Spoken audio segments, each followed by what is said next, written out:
I segnali già di qualche difficoltà legata soprattutto alla parte delle commodities, quindi alle materie prime, all'energia del gas, c'erano anche pre-guerra. Chiaramente il conflitto in Ucraina questo le ha solo aggravate e quindi chiaramente le dinamiche sono difficili.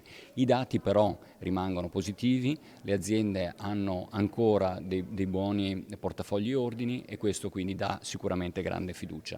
Chiaramente il contesto è un contesto difficile, complicato per tutte appunto le tematiche legate alle commodities, però su questo noi dobbiamo lavorarci e quindi cercare con il governo italiano e l'Europa di trovare chiaramente le sinergie utili per fare in modo di attenuare queste difficoltà. Da 2 settimane Assindustria, Veneto Centro e Confindustria Venezia, area metropolitana di Venezia e Rovigo, sono al lavoro sul progetto di fusione.